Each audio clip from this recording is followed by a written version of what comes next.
Well, I think what's going on in the world really matters a lot, and we can't look at what happened with the Iraq War, no matter where you stand on how it's been executed and the decision to go to Iraq.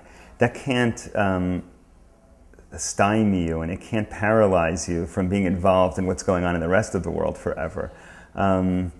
In fact, it's quite the opposite. For people who are angry about what's going on in Iraq or are angry at what's taking place at other parts of the world, rather than being paralyzed, I think we have to continue to be involved in world events and to understand what's going on and to understand what the dangers and what the opportunities are.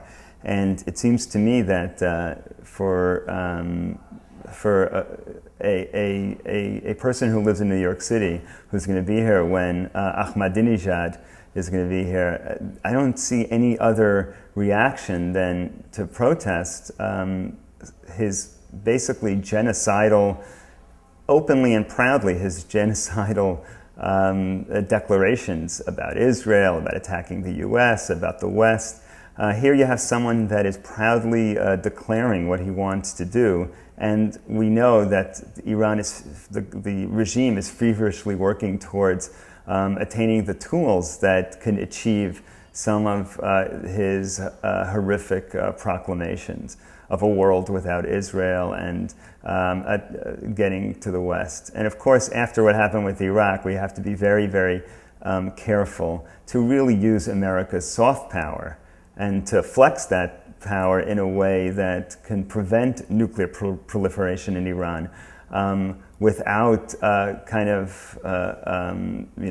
hasty, unplanned military action. When we say that military action is the last resort, it really has to be the last resort, but that doesn't mean that we're free from, as citizens, from being responsible in understanding what's going on there and in understanding how to confront a regime like Iran.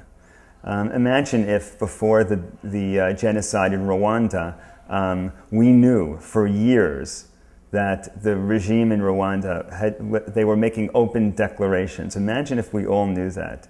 I would hope that the situation would have been different and that young people all over America would have had an outcry in the streets to prevent such a genocide. Well, here we have another tyrant in another country, another dictator, who proudly and openly, declares conferences where he broadcasts his genocidal desires. And I think that no matter how busy we are with the rest of our lives, our social lives and our careers, it sort of seems to me a no-brainer. It kind of is an obvious feeling that I have, and a lot of my friends are starting to have, that we have to do something in response to Ahmadinejad's coming to New York City.